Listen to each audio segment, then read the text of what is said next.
오늘은 기독교의 3대 절기 맥주 감사절입니다. 구약에 하나님이 이스라엘 백성들을 애굽에서 구출해서 가나안 땅에 이르게 하였을 때 명령한 3대 절기가 유월절과 맥주절과 수장절입니다. 그런데 이 세 가지 절기의 공통점이 뭐냐 하면은 감사하는 절기다 하는 것입니다. 유월절과 맥주절과 감사절 다 감사의 마음으로 하나님 앞에 드리는 절기입니다. 이 유월절은 무교절과 초실절로 연속되는데 한 주간에 다 있는 절기예요. 무교절이 끝나는 안식일 다음 날을 초실절이라고 그렇게 부릅니다. 유월절은 주님의 고난과 부활을 미리 감사하면서 지키는 그러한 절기입니다. 신약이 바로 그 유월절에 하나님의 어린 양으로 오신 예수 그리스도 우리의 죄를 담당하고 영원한 속죄를 이루어 우리를 구원하시죠. 그리고 그 피를 가지고 우리가 하나님 앞에 나아가게 된 것입니다. 맥주절은 이 유월절로부터 제50일 되는 날인데 1회씩 7번 지난다고 해서 77절이라고 하고 또 1회씩 7번 지난 그 다음 날을 또 절기로 지킨다 해서 오순절이라고도 부릅니다. 그러니까 2월절이 끝나는 무교절과 6월절이 끝나는 바로 그 초실절부터 시작해서 50일 되는 날을 이게 맥주절이라고 하는데 보리를 추수하고 이제 하나님 앞에 감사하는 절기라 해서 보리 맥자를 써서 맥주절이라고 부르기도 합니다. 신약 시대에는 이 오순절의 위로부터 하나님의 성령이 강림하여 마가의 다락방에 있는 성도들이 영혼의 추수가 이루어졌기 때문에 성령 강림절이라고도 부릅니다. 그래서 이 오순절 또는 맥주절 그러면은 성령 강림의 의미가 가장 큰 것입니다. 수장절은 이 초막절이라고도 하는데 가을 추수를 지키는 그러한 절기입니다. 가을 추수를 마치고 거두들인 모든 곡식을 이제 창고에 저장하면서 이 모든 한 해의 결실을 허락하여 우리로 하여금 생존케 하신 하나님께 감사하는 절기로 하나님께 드리는 것입니다. 그래서 현대인들은 이것을 추수감사절이라고 부르고 보통 11월 셋째 주일로 지키죠. 맥주절의 의미는 이 감사절입니다. 그렇기 때문에 이때 우리는 하나님 앞에 우리에 대한 하나님의 은혜를 감사하여 감사의 예물을 가지고 나아가게 되죠. 예물이 없이 하나님 앞에 참된 감사를 드린다는 것은 있을 수 없다. 그래서 오늘 여기 성경은 빈손으로 내게 나오지 말지니라고 가르쳐주고 있어요. 우리나라는 오랫동안 이 맥주절을 지키면서 한 해의 상반기를 보내고 그동안 하나님이 지키시고 우리에게 주신 그 은혜를 감사하는 마음을 담아서 정성껏 예물을 하나님께 드려서 이 한국의 맥주절은 굉장히 잘 모범적으로 지키는 것을 볼 수가 있습니다. 그래서 오늘 우리는 이 맥주절에 대해서 이제 제가 기본적인 것을 말씀을 드렸는데요. 이 맥주절의 오늘날의 의미가 무엇인가를 우리가 첫째로 생각해 보아야 합니다.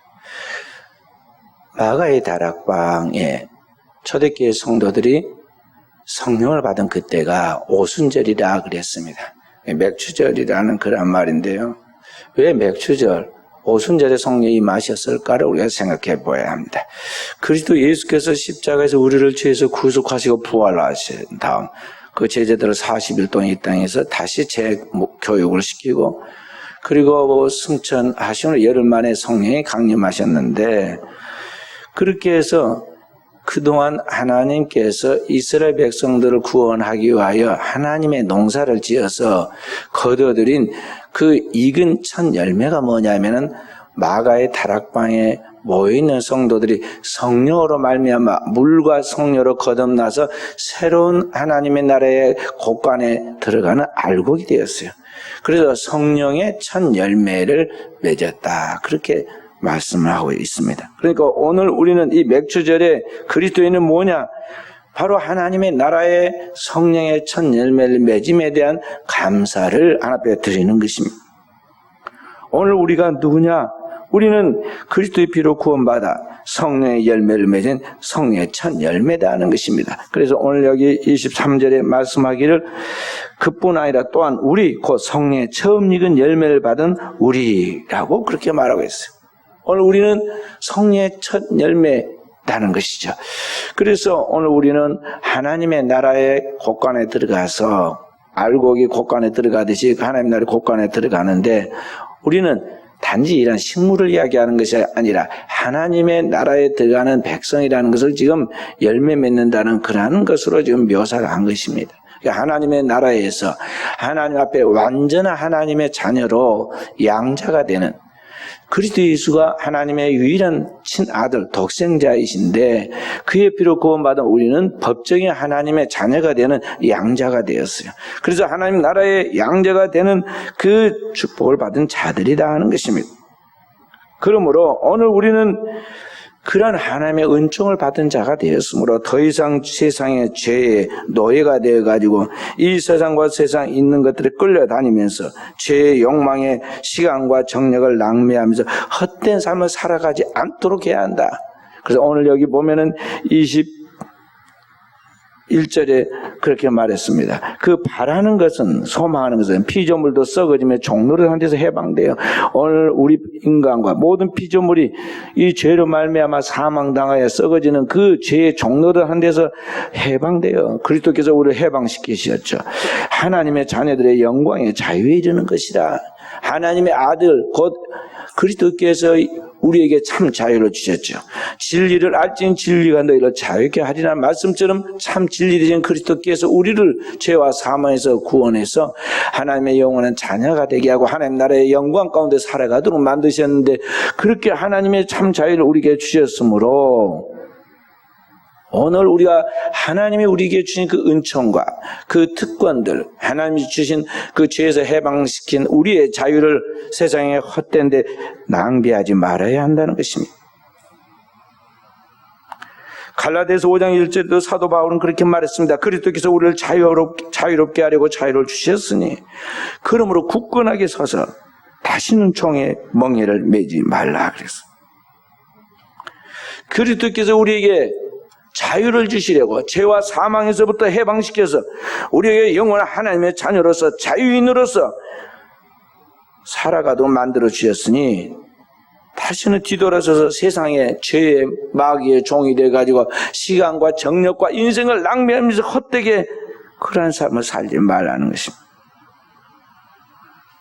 그리고도 우리는 정신을 차리고 나를 부르신 주님의 뜻이 무엇일까? 나를 새롭게 재창조하신 주님의 목적이 무엇일까?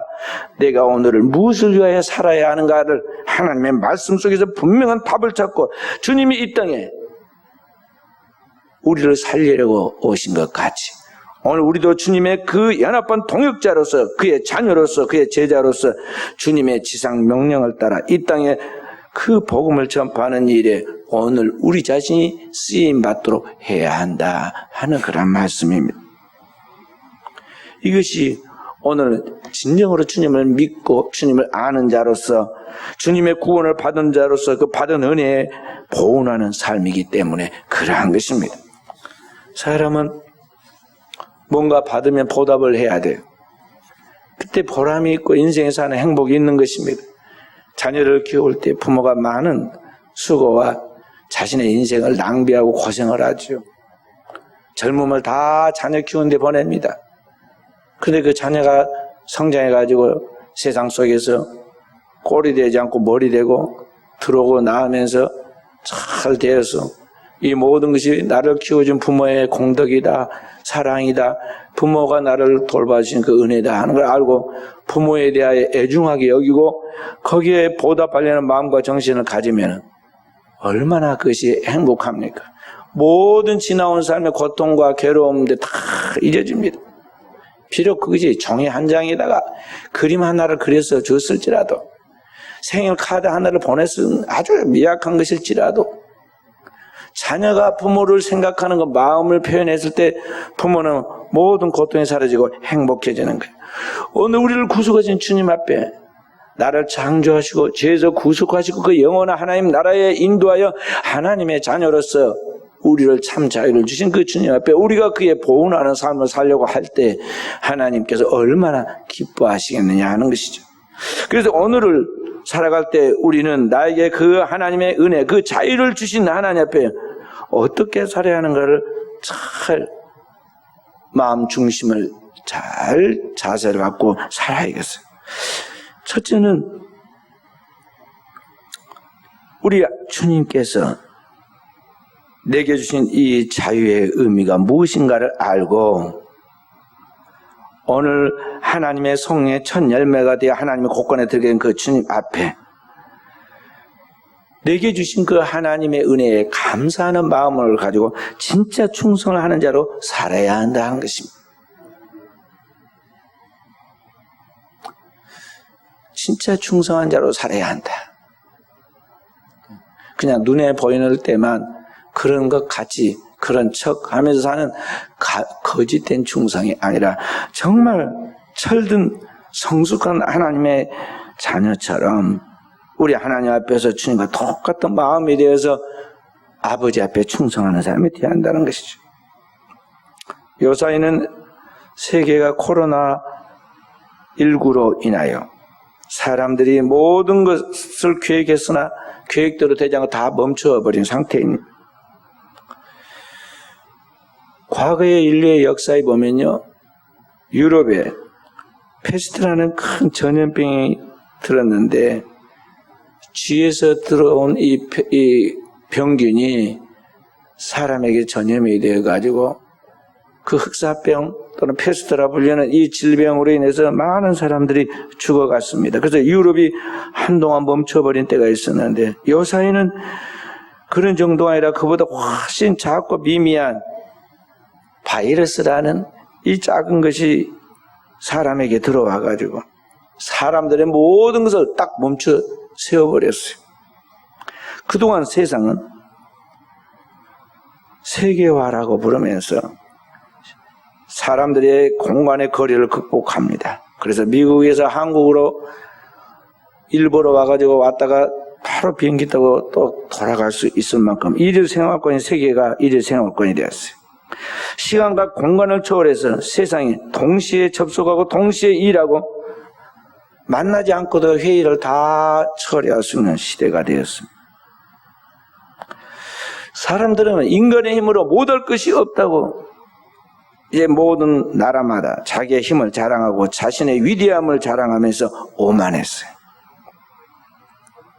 현대 문명이 된 이 세계화가 인간으로 하여금 바벨탑처럼 높이 쌓은 이 바벨탑의 위대함처럼 우리로 하여금 스스로 자만하게 만들었다는 것이죠. 그런데 이렇게 인류가 만드는 문명과 또 문화와 이 세계화의 그 모든 대단한 것들을 아무것도 아닌 미물 코로나 바이러스 하나가 들어가가지고 온 세계를 딱 시계를 멈추듯이 멈춰버렸어요. 온 세상이 지금 바이러스로 인해서 팬데믹 상태로 되고 말았어요. 모든 것이 한순간에 무너져 버렸다는 것이죠. 그렇게 위대한 인간의 과학과 문명과 또 인간의 그 모든 의학들은 다 어디에 갔을까요?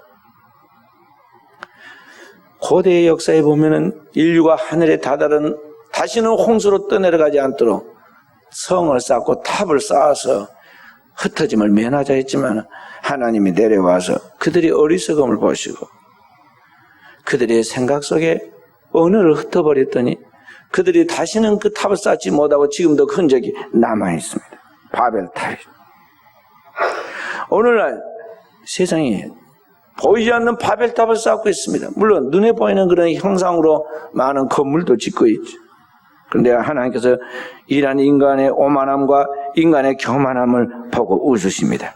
시편 2편 4절에 말씀한 것처럼 하늘에 계신 이가 웃으시며 주께서 그들을 비웃으시리로다 하신 말씀처럼요. 이 땅에 바이러스도 하나님의 창조한 피조물인데 피조물 바이러스 눈에 보이지 않아가지고 전자현미경으로 100만 배를 키워야 보이는 이 바이러스 하나를 탁 떨어뜨려 놓으니까 온 세계가 딱 멈추어 사람들이 흩어져 버립니다.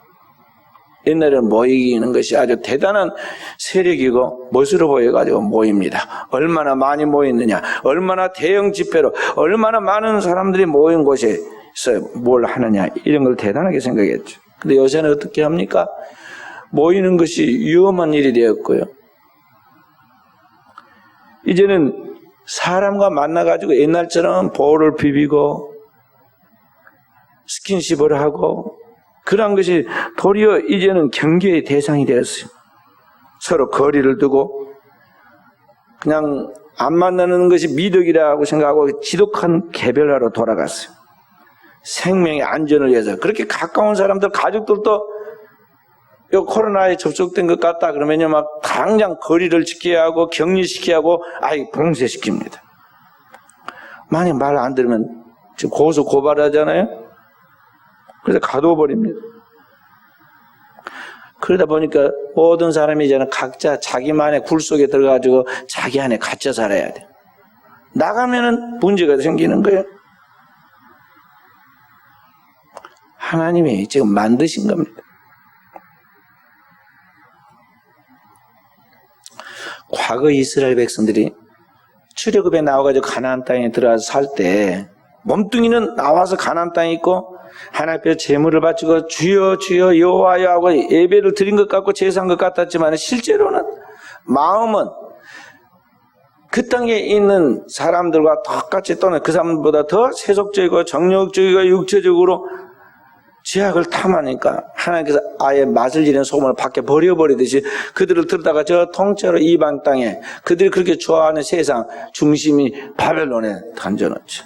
가서 마음껏 죄짓고 살아봐라. 그래서 이스라엘 백성들 바벨론 포로가 되어서 살아봅니다. 바벨론 포로 이전과 이후의 삶을 그들은 경험하면서 그리스도 안에서 믿음을 지키고 하나님을 경외하고 그 이름을 부르면서 매 안식일마다 하나님 앞에 나와서 제물을 바치고 속죄함을 받고 하나님의 은혜를 누리는 게 얼마나 행복한 삶이었는가 깨닫고 그들은 예루살렘에 있는 동편을 향하여 창이라도 열고 기도하고 그 땅에 돌아가기를 소망하면서 매달렸잖아요. 오늘 현대교회도 마찬가지입니다. 현대교회도 우리가 스스로 잘 믿는 것까지 크리스찬이라고 말하고 있지만은 마음은 이미 세상의 바벨론의 포로가 되어 죄의 종이 되어 있습니다. 마귀의 종이 되어서 교회 주일날만 전만 딱 찍고 꽃배기 메인 송아지처럼 끌려와가지고 거기 와서 내 왔다 갔다 하는 흔적만 남겨서 유대만 맺으려고 그러지만 가서는 엉망진창으로 세상과 똑같이 세상 사람들처럼 세상적이고 육체적이고 정욕적인 것이 인생의 낙이라고 생각하고 거기에 탐하고 시간과 정열을 다 쏟아버립니다. 죄의 바벨론 포로가 되어서 죽어가면서도 끝까지 그 길로 가겠다고 멸망으로 달려가고 있다는 것이죠. 이런 우리의 믿음 없는 이중성, 세상을 이기는 하나님의 진정한 믿음을 가지고 그 능력을 가지고 살아야 하는데 그렇게 살아가면 이런 것들을 더 이상 하나님 못 보겠다는 거죠. 홍수를 멸하듯이 바벨탑을 쌓는 그들을 흩어버리듯이 오늘 현대인들의 그 삶의 모든 것들을 하나님께서 한 번에 깨뜨려 버렸는데 그게 지금 이 코로나 바이러스. 역사는 앞으로 어떻게 바뀌느냐 하면요,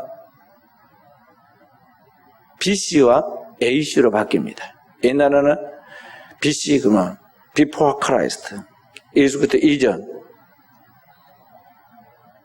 AD, 에노 도미니에 그리스도 이후 그렇게 바뀌었는데 지금 어떻게 하냐면 BC, Before 코로나 바이러스, AC, After 코로나 바이러스 이렇게 바뀌었어요. 그렇게 바뀌어져요. 이미 그런 상황이 되었습니다. 이전 시대는 다시 오지 않고 다시는 그런 평화와 그런 자유로운 환경과 그런 오지 않습니다. 그렇게 살려고 꿈꾸고 나가면 문제가 생겨요. 반드시 그 사람 사고가 납니다.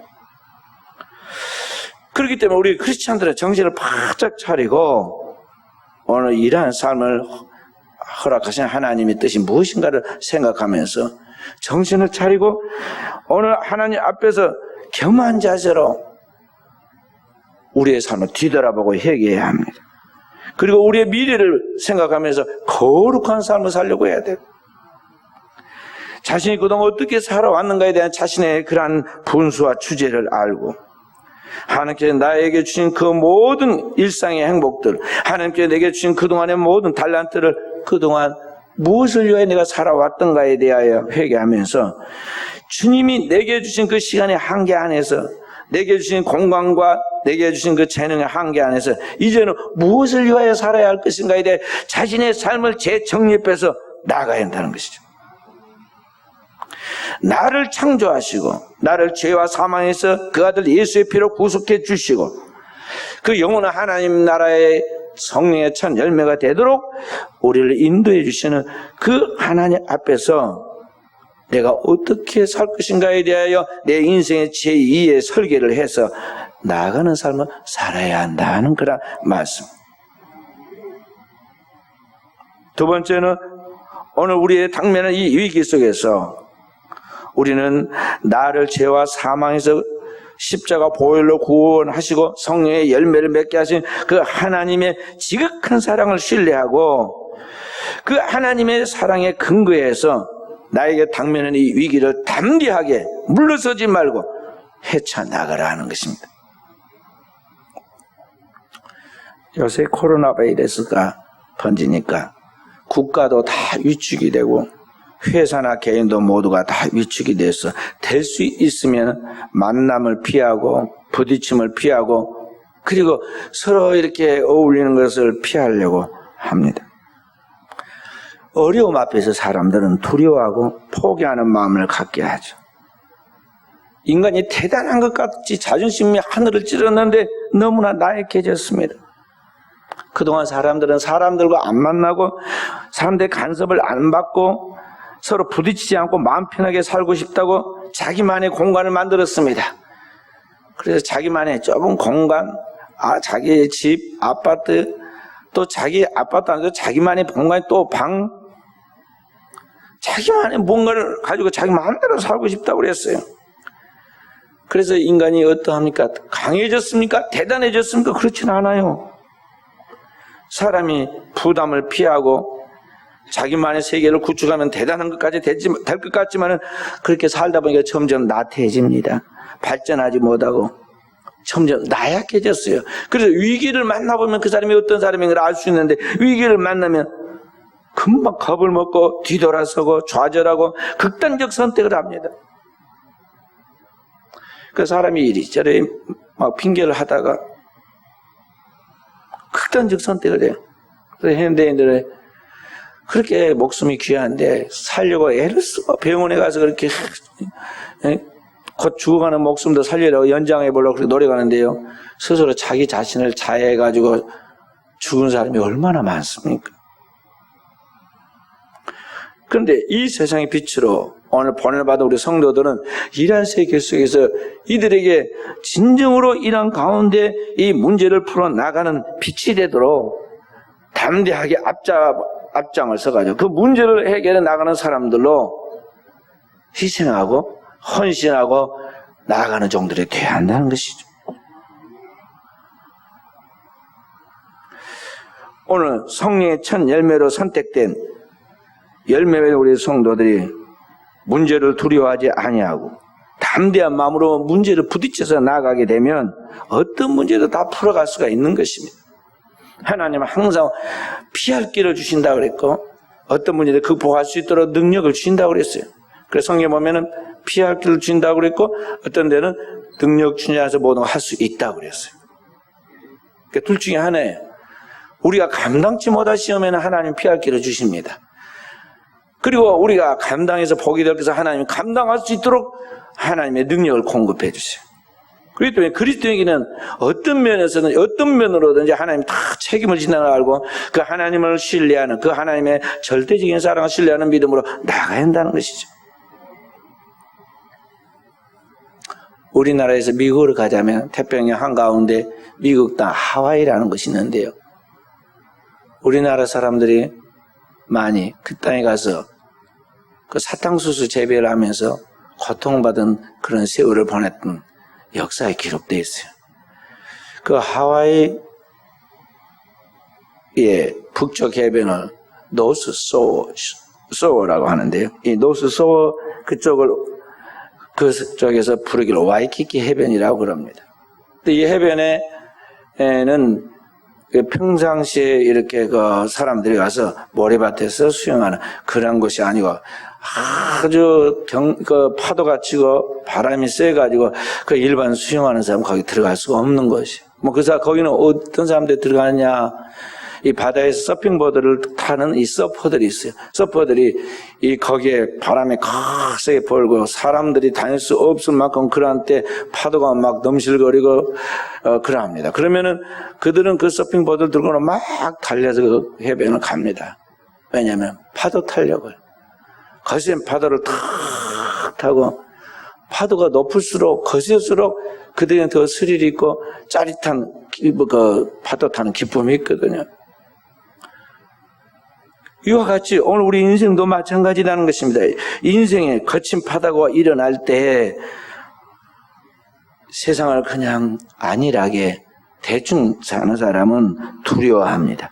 왜 내게 잔잔한 바다와 같은 평온한 삶을 주지 않고 내 인생에 이런 어려운 문제가 다가오는가 두려워하며 마냥 피하기만 하려고 합니다.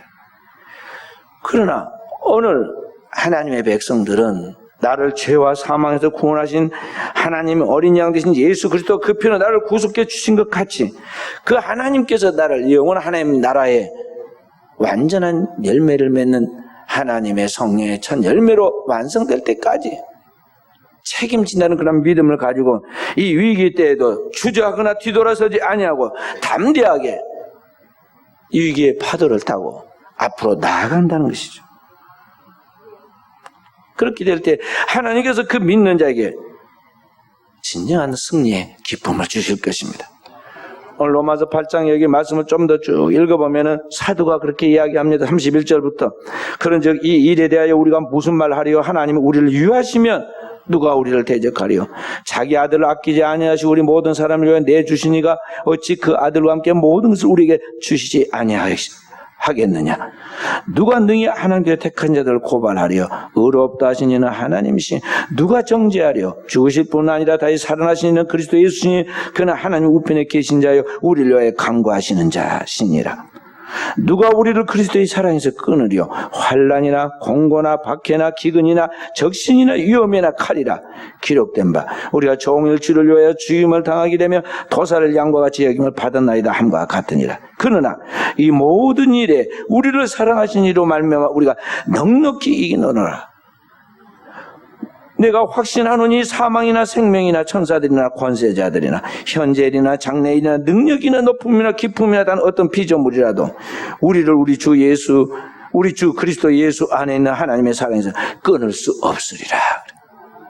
우리는 그 주님의 사랑을 절대적으로 믿고 어떤 환경 속에서도 어떤 위기 속에서도 주춤거리지 말고 책임을 전가하지 말고 내일로 미루지 말고 오늘 나에게 닥치는 것을 믿음으로 해주고 나아가라는 것입니다. 책임은 주님이 지실 것입니다. 세 번째로 오늘 우리는 하나님께서 우리에게 세운 주님의 몸된 교회 공동체를 통해서 오늘 우리가 하나님의 천국의 열매를 맺도록 서로 사랑함으로써 문제를 풀어가도록 해야 하겠습니다. 어려울수록 성경 뭐라고 말씀하냐 말세가 될수록 모이기를 피하는 어떤 사람과 같지 말고 모이기를 힘쓰라 그랬어요. 지금 우리 한국 교회가 이제 모이지 않습니다. 더 이상 모이지 않습니다. 온갖 방법을 다 써도 지금 안 됩니다. 안 돼요. 한번 사람이 잘못된 습관을 익히면 하루아침에 잘못된 게 돌아가 버려요. 타락하는 거 한순간입니다. 몇 달간 교회 와서 예배드리지 않는 습관을 들인 현대 크리스찬들이요 완전히 이제 교회에 안 나가는 것이 몸에 젖어가지고 교회 안 나갑니다. 교인이 안 나와. 재정이 떨어져. 목회자는 어떤 방향으로 목회할 줄 이제 자신감을 잃어버렸어요. 모여서 대토론회를 몇 시간씩 하지만 답이 안 나와요. 안 나와. 이전의 영광 다 떠나갔다고 이제 진단하고 있어요. 만약 이게 좀 더 심화돼가지고 더 나가면 어떻게 될 것인가 두려워하고 있는 걸 바라봅니다. 그래서 성경 뭐라고 말씀하느냐? 말세가 될수록 모이기를 피하는 어떤 제도를 같이 하지 말고 모이기를 더욱 힘쓰라 그랬어요. 그래서 교회는 세상으로부터 나와 그리스도의 피로 구원받은 하나님의 백성들이 모이는 그러한 성도의 공동체인데, 이 성도의 공동체인 이 교회에서 우리는 그리스도의 피값으로 구원받은 하나님의 백성들로서 그 주님의 몸의 지체가 성도들이라는 걸 알고, 우리 성도들이 주님의 교회 안에서 서로 사랑하고 그 사랑을 세상에 나누어주면서 하나님의 성령의 열매가 이 땅에 가득하게 나타나도록 오늘 우리가 진짜 한 알의 밀알로 썩어지는 역할을 해야 한다는 것입니다. 교회는 가장 큰 특징이 뭐냐면 주님의 그 사랑을 받아서 그 사랑을 나누는 거예요. 세상에 없는, 세상에 줄 수 없는 하나님의 절대적인 그 하나님의 사랑, 그리스도의 그 사랑인 아가페 사랑을 나누는 것이다 하는 것입니다. 그래서 마귀한테 속으면 안 됩니다. 디모데후서 3장 1절부터 5절에 보면은 말세가 될수록 사람들이 무정해지고 그리고 냉정해집니다. 자신을 사랑하고 쾌락을 사랑하고 그리고 이 육체의 정욕을 따라 나아가면서 하나님 앞에서 자신의 그 모든 욕망을 쫓아 나가는 것들에 대하여 반대가 되거나 그것에 대해 거치는 것이 되면 하나님도 대적하고 권위도 대적하고 부모도 거스린다고 그랬어요. 그렇기 때문에 이 말세의 교회 특징 중에 하나는 뭐냐면 이 교회의 권위가 사라지는 거예요. 교회는 주님의 말씀을 절대 신뢰하는 믿음으로 나가는 것이고, 주의 종은 세상에 있는 칼과 창과 무력의 직위나 권위가 아니라 오늘 그리스도께서 기름 부어 세워서 그 하나님 말씀을 대언하여 하나님 말씀을 지켜 나가도록 성도를 가르치는 그런 사귐 속에서의 권위가 있는 것인데요, 그거마저도 그걸 받아들이지 않으려고 합니다. 그래서 말씀을 전하는 주의 종들에 대하여 배타적으로 여기고 불신하고 자신이 지금 제일 옳은 줄 알아요. 자신이 최고로 똑똑하고 제일 옳은 줄 알고 자기 의에 사로잡힙니다. 그러니까 하나님 말씀이 주의 종을 통로로 해서 성도들에게 전달되어서 하나님의 사랑이, 하나님의 은혜가, 하나님의 축복이 나타나는 것인데, 이 통로가 막히게 되기 때문에 참 믿음이 흐르지 않게 되고, 참 믿음을 갖지 못한 그 사람은 자기 안에 자기의 성에 갇혀가지고 자기 앞에 다가오는 오시는 주님을 바라보지 못하게 돼. 마치 2000년 전에 이 땅에 유일하게 한 번 육체로 오셨던 예수 그리스도를 유대인들이 아브라함의 후손과 혈통으로서 잘 믿는다는 바리새인과 서기관과 율법사들이 그 주님을 알아보지 못하고 갈릴리에서 무슨 선한 것이 나겠느냐, 저는 요셉의 아들이 아니냐, 뭐 온갖 말을 다 하면서 그를 배척하고 권위를 무시하고 그를 나중에 십자가에 못 박아 버렸더니 그러한 현상이 항상 역사 속에 재현된다는 것이죠. 우리 성도들은 그러한 오류를 범하지 않도록 자신을 하나님 말씀에서 잘 성찰해 보아야 돼요. 그리고 교회가 무언가를 알아야 합니다. 교회는 하늘로부터 깨끗한 죄 없는 천사들이 내려와서 생활하는 천사의 집단이 아닙니다. 교회는 이 세상 사람들 중에서 제일 악한 죄인들이, 지옥갈 사람들이 그리스도 예수 앞에 내가 죄인됨을 깨닫고 회개하고 죄인된 내가 어떻게 하나님 앞에서 살 것인가에 대하여 그 말씀을 쫓아서 살려고 순종하여 나가는 사람들이에요. 그러니까 죄인이면서 의인인 그런 존재라는 것이죠. 그렇기 때문에 항상 실패와 성공을 반복해요. 어느 날 하나님 앞에 은혜로 승리했지만 내일은 바로 뒤집어져 가지고 죄악을 짓고 많은 그런 연약함이 있는 죄인들이라는 것이죠. 그러나 7번 넘어져도 8번 일어나서 다시 또 하나님 앞에 믿음으로 살려고 하는 사람이 성도예요. 그런 성도들을 보면서 오늘 우리는 우리 자신에 대하여 그리고 다른 성도들에 대하여 긍휼히 여겨야 돼요. 전우애를 가져야 한다는 것이죠. 그도 나와 똑같은 연약한 사람이라고 알고 긍휼히 여기고 어떻게 하면 그를 이해하고 어떻게 하면 그를 도울 것인가를 생각하면서 서로 협력해 나가야 한다는 것이죠. 하나님의 사랑, 그리스도 예수가 우리에게 보여준 그 주님의 십자가의 영원한 하나님의 사랑이 아가페 사랑으로 사랑하며 나가는 게 교회다 하는 것입니다. 그리고 이런 위기와 시험들을 우리가 어떻게 이 종말의 시대를 극복해 나가느냐? 교회를 통해서 주님의 그 사랑을 가지고 그 사랑의 힘으로 주님의 교회와 함께 연합하여 우리가 이 위기를 극복해 나가는 것이죠. 마치 고대 홍수로 인류가 심판을 받던 첫 번째 심판 때 노아와 그의 8 식구들이 그 사랑으로 딱 뭉쳐가지고 그 엄청난 홍수에 전멸당하는 인류의 멸망 속에서 구원받았던 것이 오늘의 이 시대 마지막 종말에 구원의 방주가 뭐냐면 교회예요. 구원의 영적 방주이 교회를 통해서 주님의 몸된 교회에서 살아가는 방법이 뭐냐면 하나님의 사랑으로 사랑하는 거예요. 그래서 사도 요한은 내가 다시 말하는 너희는 서로 사랑하라 그렇게 말했어요. 주님께 받은 계명이 그러하다는 것이죠. 그래 눈에 보이는 사람을 사랑하지 않고 하나님을 사랑한다는 건 거짓말이라고 그랬어요. 사람들이 이렇게 말합니다. 화가 나면 뭐라고 그러냐면요, 내가 당신은 안 믿고 당신 밉지만은 하나님은 내가 믿고 하나님 바라보고 나간다고. 거짓말입니다. 보이는 사람을 사랑하지 않는 그가 보이지 않는 하나님을 사랑하는 것을 성경이 절대 그는 거짓말이라고 그랬어요. 요한에서 4장 22절에 그렇게 말했어요. 그러므로 사랑하는 성도 여러분요, 눈에 보이는 사람에 대하여 거짓없는 사랑으로 사랑할 수 있는 영성과 영적 수준을 가져야 돼요. 긍휼히 여기고 위에서 기도하고, 그리고 정말 그 사람을 사랑하는 마음이 내가 흘러나와서 실천되어질 때 그 사람에게 하나님의 사랑이 그 마음에 부음받아서 내가 주님의 선택된 사람인 것을 알아야 합니다.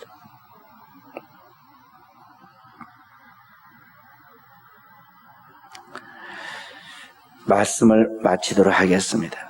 오늘 우리가 주님께서 그리스도의 피로 구원하여 성령의 열매를 맺어 하나님의 나라에 들어가는 자녀가 되는데, 우리가 하나님의 구속받은 자녀로서 이제는 구원받았고 하나님 나를 의인이라 불러주시니 다 됐다, 그리고 마음대로 살아도 되느냐?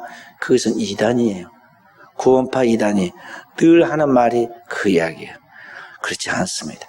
그리스도 예수의 삶도 구원받은 그 이후의 삶이 중요한데요, 구원받고 그리스도의 피로 구원받아 하나님 자녀가 되었으면 구원받아 하나님의 자녀답게 살아갈 수 있도록 되어야 하는데, 그것은 하나님의 성령이 그의 연약함을 도와서 날마다 회개하고 날마다 그의 피를 의지하는 믿음을 갖고 그 하나님의 공급하시는 성령의 능력으로 주님을 따라가는 삶을 살아가는 거예요. 사람은 할 수 없지만 주님이 우리에게 역사하시는데 그의 성령으로 그렇게 되도록 역사하십니다. 그렇기 때문에 오늘 우리는 그 주님의 정신을 가지고 그 믿음으로 나아가면 그때 이제 성령이 나의 곁에서 나를 돕는 것을 우리가 느끼게 돼요. 성령은 파라클레토스, 나의 곁에서 나를 돕는 사람, 돕는 분이세요. 그래서 성령은 늘 내 곁에서 나를 도우십니다. 나의 일거수일투족 생각하는 것, 나의 모든 미래까지 다 준비해놓고 주님이 그 환경까지 조성해서 다 인도하셔요. 그래서 지나놓고 보면 완전히 하나님의 은혜라는 것을 우리는 깨닫게 되는 거예요. 내가 똑똑해서 잘한 것이 아닙니다. 내가 계획 세운 대로 된 거 아무것도 없잖아요. 주님의 은혜로 여기까지 왔듯이 앞으로 미래도 또 새로운 하나님의 열려있는 축복의 미래가 있어요. 그러니까 그 하나님 앞에 우리는 믿음을 가지고 나가야 하는데, 그때 그 믿음을 보시고 하나님이 기뻐하십니다. 하나님은 우리의 믿음을 보시고 그 믿음 구하고 생각하는 것보다 더 넘치는 하나님의 은총을 베풀어 주시고 무엇을 그렇게 만드시냐? 성령 우리를 만들어 주신다 하는 것입니다. 오늘도 이런 하나님의 성령의 무한한 은총이 우리 사랑하는 성도들에게 충만하게 넘칠 수 있기를 주의 이름으로 축원드립니다.